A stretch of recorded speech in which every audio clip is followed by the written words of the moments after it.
not. You're recording. Oh, you're recording? Alright, so some of you may know me and some of you may not. But Julie is correct. My name is Raish. I'm the Western U.S. Sales Manager, Sales Team Manager for Allegheny, a herbicide company based out of Opelika, Alabama. We're the sixth largest herbicide company in the world, soon to be the third with mergers. But then you're probably wondering why I'm giving this presentation. In my past life, I was the supervisor for Human County Pest District for 13 years, which is based in Northeast Colorado. I was the president of CWMA, Colorado Weed Management Association, more than once, because I'm a sucker. And I was the president of the North American Weed Management Association more than once. And I worked with some of my very best friends to do what we've done in Colorado and nationally. Okay? So we'll go through that. Stop me if you have any questions, and tell me when I'm about out of time. So we're going to talk about 1985 to 2016. That is the time frame. Let's go. So, Dr. George Beck, who's a good friend of mine, we were talking about this the other day, and this is what he told me. We've come a long ways, baby. You've got to understand, we have came a very long ways in the state of Colorado since 1985 to today. Invasive weeds. They are a complete and total landscape issue. Okay? They're very important. There's been lots of work done to control invasives across the nation and internationally with a lot of cooperation. There's been a lot of organizations built on these weeds, and there's been a lot of money spent. But we still have a very long ways to go. I think it's something I was talking about at lunch today, the sage grouse. All right? We won't get the sage grouse deal, but the number one threat to sage grouse is that it's not humans. It's cheatgrass. And it's the fire regime with that cheatgrass proposes in those sage grouse habitats. We still have a lot of work to do, okay, on all invasives. So Colorado recognized that. We have a noxious weed law. We have a noxious weed trust fund. Even though they don't use that name anymore, I don't know what Steve calls it today. The bank account, and we have programs across the state by county. The patchwork is not each county is the same program. Every county has a program. So the reason that we needed to work in Colorado, some of the things that we had to do, and we still do, and I say we at CWMA, is change in legislation, change in thought process, and change of public policy. The public is key, not those of us sitting in this room, but those sitting on their couch, or those working at the grocery store, or anybody else that doesn't even know what an invasive species is. If you don't educate them, you don't get anything accomplished.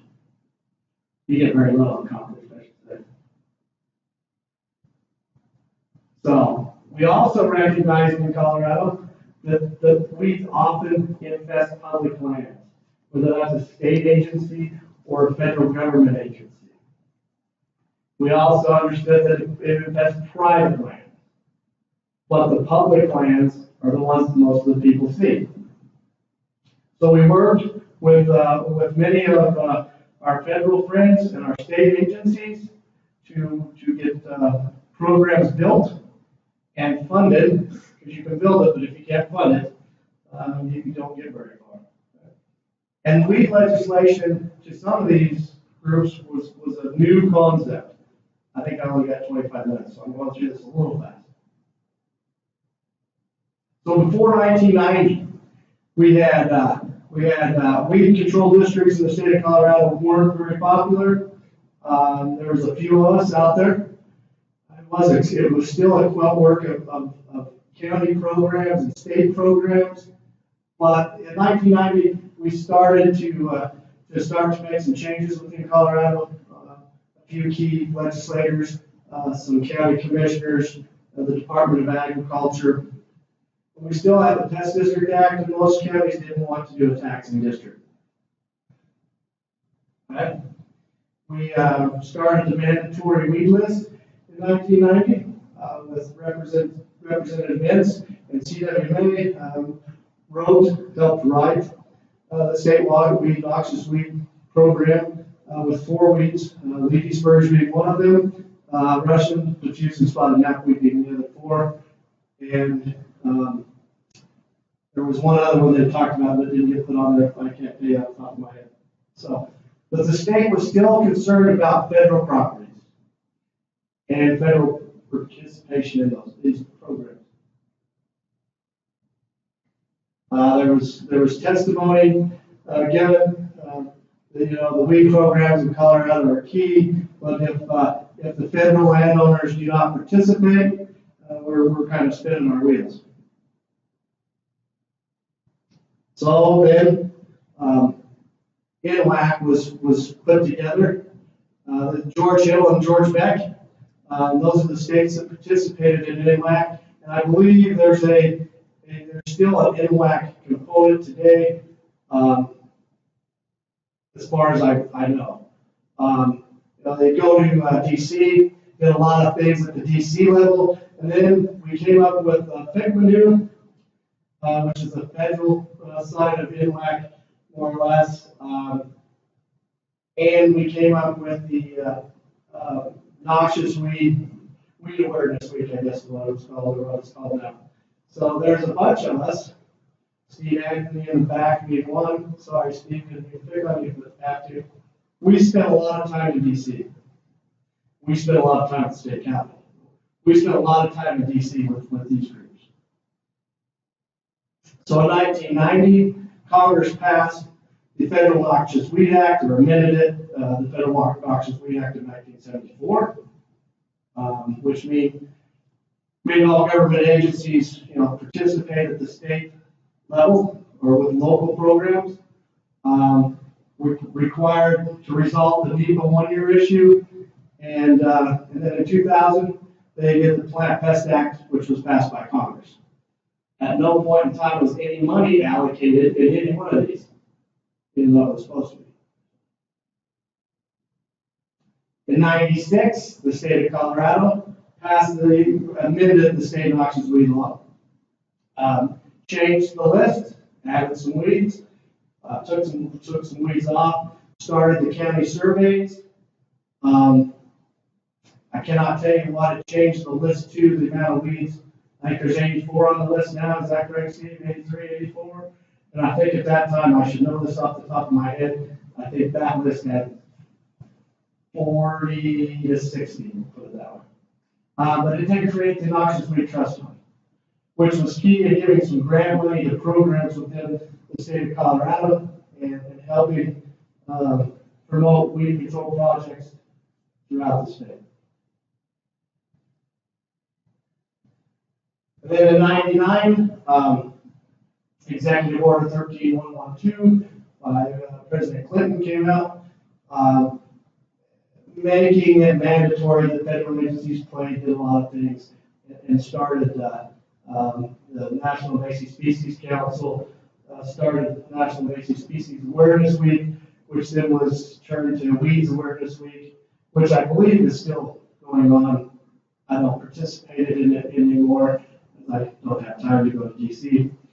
And truthfully, it turned into a backslapping session, and we lost some credibility. I think they've rebuilt that credibility, so it might be doing some good now. But it does some good to put it out in front of the federal agencies. In July of 99, Governor Owens issued the development of noxious weed invasive species plans using the Department of Ag, Department of Natural Resources, Transportation, and CSU. 2001, December, we had the strategic plan that 43 organizations within the state of Colorado endorsed. It had 4 goals. I think we've hit some or all of those goals at one point in time in the state. except for the stop the spread of established weeds. I'm guessing we're still spreading those, but we do a pretty good job. In 2003, we amended the Noxious Weed Act again, changed to A, B, C categories, A being mandatory control, B is what most of the counties and programs within the state, municipalities, make their list of. That information is mapped out and management plans are put together by the Department of Ag and the counties. And then C species are ones that we may never get control of in the state of Colorado. Field bindweed being one of those. It probably should be the state flower. My personal opinion. I like the columbine. But it has the changing of the Weed Act to this setup. I believe that statement is correct. It has helped us on the federal program, but it has also helped the county programs, even though we belly ached a lot and came kicking and screaming. I was one of those. To this type of program, I really think after what has it been, 14 years now, we've gotten used to it. It's a good program, and I think it allows us as county managers to focus our funding at certain species instead of across the board. We still have to do our job, but we can focus a little bit more. It's my personal opinion. So, here we go. The A-list species must be eradicated. B-list, we want to stop the spread and or eradication depending on where they're at. And then the C-list is, again, we're going to improve the management, but truthfully, most of those species are all over the state of Colorado. In 2006, Colorado Weed Management Association, the trust fund, due to budgetary concerns, got, I don't think it was zeroed out. I think there was $1 left in it, so it didn't disappear, but more or less was zeroed out. In 2008, CWA hired Peak Resources, a lobbying group. So you have to be myself, Kelly Ewing. Excuse me. We're very instrumental in that. In 2009, we lobbied for Senate Bill 98, which is Conservation Trust Fund monies, to be able to use those monies for weed control projects within that trust fund setting. That was our first attempt. I don't know if any of those monies have ever been used, but it was a good attempt. Started the process. In 2009 and 2011, CWA and Peak Resources continue to educate our legislators and make some friends, a couple enemies, I'm sure, but more friends than anything at the Capitol. And that was key, because when we go in there now, they just know me as the weed guy, which is all right. Or they know the group is the weed guy, because I haven't been there for the last couple of years. But then in 2012, we lobbied to do a couple things. The first one is being to establish a tax checkoff for Colorado for healthy landscapes. So this is on the Colorado income tax. It passed. We got in the queue last year. CWA has made $37,000 to date. They're going to use that money for grants, funding, and educational opportunities across the state.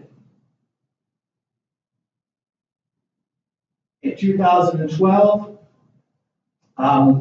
we started an economic impact study with CSU.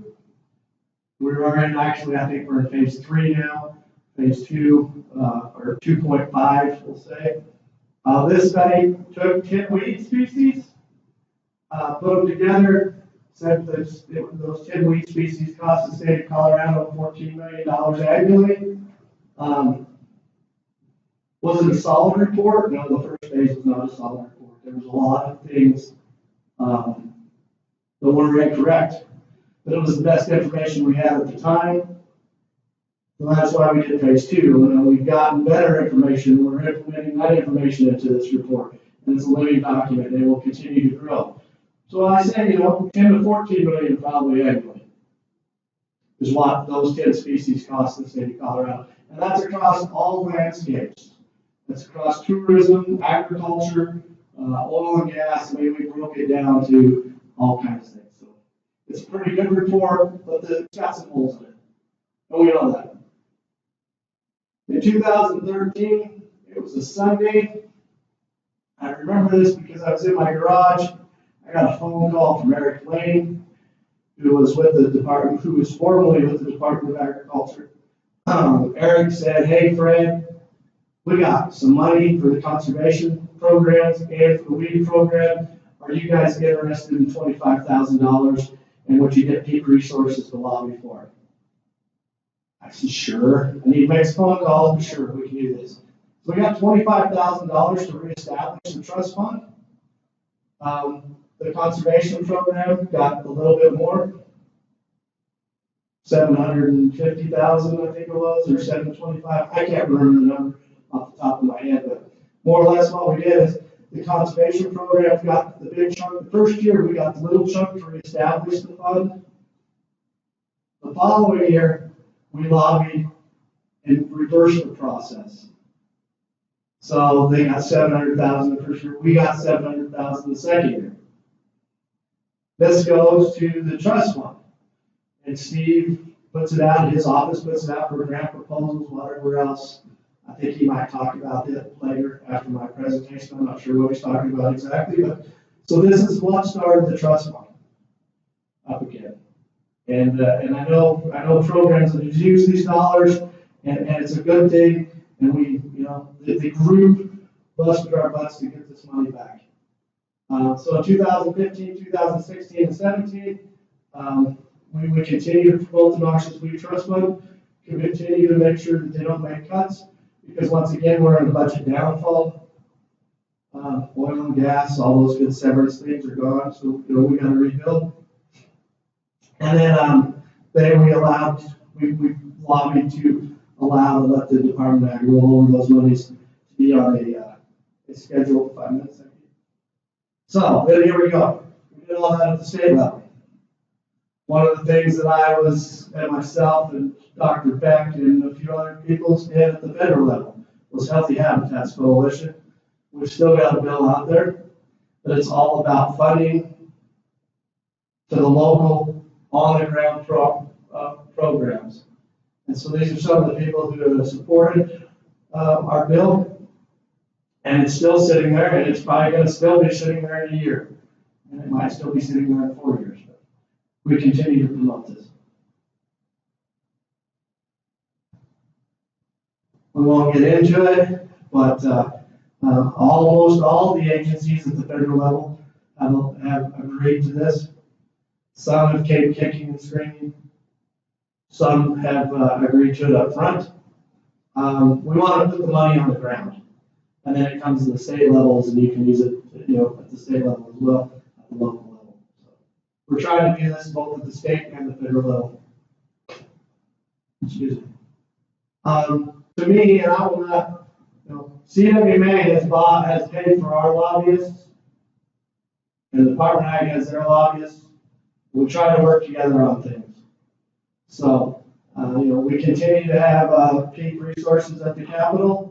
I believe that is very important and has been a good use of our funds, as it has definitely increased the awareness of invasives, noxious weeds in the state of Colorado. So that's what I have. Any questions? So I got to say, I haven't been at this conference for quite a while. I was at the first few, presenting on my rationale project in Yuma County. So this is fun to be back here, and I appreciate the opportunity, and I hope you can use some of this information and take it back home with you. So have a good day, and thank you.